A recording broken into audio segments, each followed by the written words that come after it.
ओए तूने धर्म परिवर्तन कर लिया। कभी मत बोलो कि नहीं हमने धर्म परिवर्तन नहीं किया, कभी मत बोलो। उनको मालूम है कि तुम धर्म परिवर्तन नहीं करते, उनको मालूम है कि चर्च धर्म परिवर्तन नहीं करती, वो सिर्फ आपको डराना चाहते हैं। उनको ये बोलो कि भाई साहब पहले कैमरा ऑन कर लो, अपना मोबाइल सबके पास है, ऑन कर लो और उसको ये पूछो कि संविधान में कहां लिखा है कि तुम धर्म परिवर्तन नहीं कर सकते। अगर तुम मुझे संविधान को पूरा करने से रोकते हो कि मैं 10 दिनों में 10 धर्म बदल सकता हूं, संविधान मुझे रोकता नहीं है, तो धर्म परिवर्तन करना अपराध नहीं है। जो बंदा आपको चैलेंज कर रहा है, पुलिस उस पर एक्शन ले सकती है अगर आपको लॉ का नॉलेज हो तो। अगर वो सिर्फ आपको यही बोले कि तूने धर्म परिवर्तन कर लिया,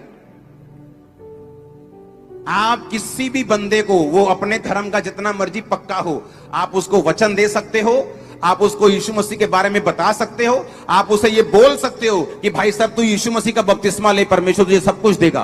कोई चैलेंज नहीं है आपको लॉ के मुताबिक। अगर कोई ये साबित करे कि हमने ये बोला हो कि भाई साहब तू अपना सब कुछ छोड़ के यीशु मसीह में आजा, हम तुझे 50,000 रुपए देंगे, ये गुनाह है, ये पाप है। या हम तेरी टांगे तोड़ देंगे, ये पाप है, ये गुनाह है, ये लॉ के खिलाफ है। आप किसी भी बंदे को यीशु मसीह के बारे में बता सकते हो, वो कितना भी बड़ा धर्म का अगुवा क्यों ना हो, वो किसी भी धर्म का, आप उसको भी बता सकते हो, आपको कोई चैलेंज नहीं है। कोई आप पर केस नहीं कर, जो ऑफिसर आप पर केस करेगा वो सस्पेंड होगा, उस पर भी केस किया जाएगा फ्यूचर में, आप देख लेना। ये लॉ में है। लॉ को कोई चैलेंज नहीं। मैं अपने लोगों को बोलता हूं कि जिस मर्जी से पंगा ले सकते हो, लॉ से कभी कोई पंगा नहीं। ये बिल्डिंग्स, ये चीजें, मेरी एनजीओ, हर एक चीज लॉ के हिसाब से हम चलाते हैं। हमारे पास लाखों लोग हो, लाखों सपोर्ट हो, सरकार की, गैर सरकार की, लेकिन हम कभी भी लॉ के खिलाफ मैं जाना पसंद नहीं करता हूं। शुरू से मुझे लॉ पसंद है। मुझे मालूम है कि परमेश्वर लॉ से बंधा हुआ है। हमें भी लॉ की इज्जत करनी है, चाहे वो देश का हो, चाहे वो बाइबल का लॉ हो। इसलिए मैं आपको कहीं किसी जगह में नहीं मिलता हूं। कोई मुझे मिलने के लिए अपनी जगहों पे नहीं बुला सकता। मैं उसे बताता हूं भाई मैं तेरे धार्मिक प्लेस पे नहीं आ सकता, मेरा लॉ मुझे इजाजत नहीं देता कि मैं तेरे पास आऊं। हम किसी ऐसी जगह मिल लेंगे जहां ना तेरा धार्मिक प्लेस हो ना मेरा हो। आमीन। कितने मेरी बात को समझ रहे हैं? इसलिए जब कोई आपको यह बोलता है कि तूने धर्म परिवर्तन किया, तो वो भी पाप नहीं है, वो भी लॉ, इंडियन लॉ के हिसाब से वो गलत नहीं है। किसी को आप यीशु मसीह के बारे में बताएं, वो अपने धर्म का जितना मर्जी ऊंची पोजीशन पे हो, इस बात पर भी आप पर केस नहीं किया जा सकता। हालेलुया। इसलिए एक्शन कमेटी का गठन कर दिया गया है। कल एक पास्टर को रास्ते में किसी ने कुछ मारने की कोशिश की, तो मैंने उनको बताया था कि हम कड़ी निंदा नहीं करेंगे कि फलाने ने बुरा किया, ढमकाने ने बुरा किया। उस पास्टर का सारा खर्चा, उसकी सारी हॉस्पिटल का खर्चा एक्शन कमेटी ने उठाया। उसको, उसके घर में 20,000 महीना सपोर्ट लगाई। उसको कौम का हीरो बनाएंगे, उसको सम्मानित करेंगे, उसको बुलाएंगे, उसको हार देंगे। एक भी विश्वासी पंजाब का मेरी चर्च का मेंबर हो चाहे ना हो, वो कैथोलिक मेंबर हो, वो सीएनआई मेंबर हो, वो पेंटिकोस्टल मेंबर हो, वो साल्वेशन आर्मी हो, वो कोई मेंबर हो, किसी पर कोई आंच आई, हम उसके साथ हमेशा खड़े रहेंगे थे।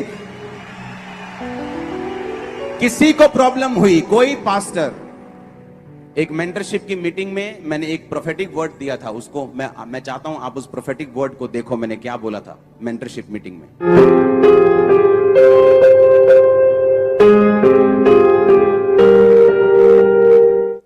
हालेलुया। हमारे जीवन के चरित्र को बदलने के लिए, हमारे जीवन में समझ और पाप का बोध को समझाने के लिए आया। हम वचन पढ़ेंगे पर हमें समझ नहीं है, तो वो हमारे लिए सिर्फ एक पढ़ना होता है। जैसे कोई भी इंग्लिश में वर्ड लिखा है और हम उसको अगर हिंदी में ट्रांसलेट नहीं कर पा रहे, तो वो सिर्फ लिखा हमने पढ़ लिया। तो ट्रांसलेटर के लिए प्रभु ने पवित्र आत्मा हमें दिया और वो हमारे जीवन में काम करता है। एक और वचन को पढ़ेंगे, यशाया 28 उसका 26वां वचन।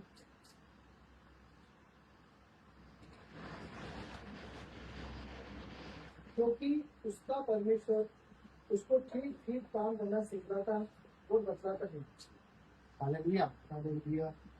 पवित्र आत्मा के द्वारा, वचनों के द्वारा जब हम उसको पवित्र आत्मा का बपतिस्मा लेंगे, तो हमको ठीक ठीक काम करना और परमेश्वर के जीवन में जैसे यीशु मसीह ने परमेश्वर की सेवा की, वैसा हमारे को वो सिखलाएगा। हमें बताएगा, क्योंकि संसार की चीजें तो उसने हमको पहले ही दे दी है। उन्होंने वचन में कहा है कि तू रोटी की चिंता मत कर, कपड़े की चिंता मत कर, खाने की चिंता, जीवन की चिंता मत कर। हमारे लिए चिंता का विषय कि हम परमेश्वर के जीवन में आ गए हैं, तो वो सेवा हमारे जीवन से कैसे होगी और परमेश्वर हमसे वो कैसे कराएगा। जब हम पवित्र आत्मा का बपतिस्मा लेंगे, पानी से तो हमने लिया, पर पवित्र आत्मा का बपतिस्मा हम जब लेंगे तो पवित्र आत्मा हमारे अंदर ठीक ठीक समय पर वचनों को और काम को भी कराएगा। और उसी प्रकार जब हम चंगाइयों को देखना चाहते हैं, हम बहुत सी जगह पे रोगी, अपने आप को दोषी, अपने आप को हीनता, अपने आप को ऐसा देखते हैं कि हमारे जीवन में कुछ भी नहीं हो रहा। यही वो पवित्र आत्मा का बपतिस्मा है जो हमें उस गंदगी से, उस पाप से छुड़ा सकता है। आज हम यहाँ बैठे, अगर यहाँ पर छोटा सा भी गंदगी डाल देंगे ना, तो सबसे पहले उसको साफ करेंगे।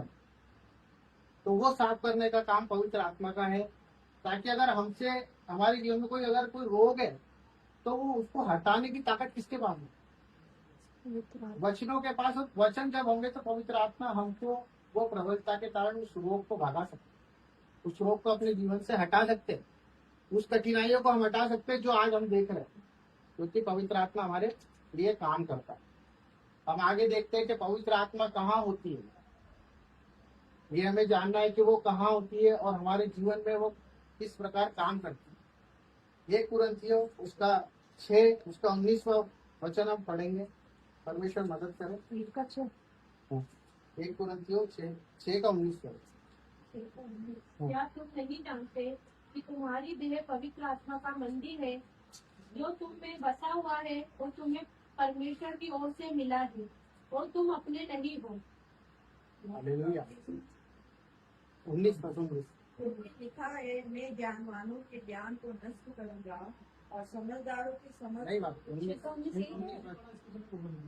सही बोल रहे बस। अब मसीह का जीवन और मसीह का पवित्र आत्मा कहाँ वास करता है? हमारे अंदर। और हमारे अंदर जब वास करेगा तो हमारा जीवन विश्वासी होगा। जो मसीह का है उनके जीवन में पवित्र आत्मा वास करता है। इसलिए वास करता है क्योंकि वो पवित्र जीवन जीता है। पवित्र अपनी वो पवित्रता को नहीं छोड़ता है, चाहे वो हमारे जीवन में कैसी भी चीज हो। कोई गाली बक रहा है तो हम रिटर्न नहीं दे सकते। कोई हमारे लिए अगर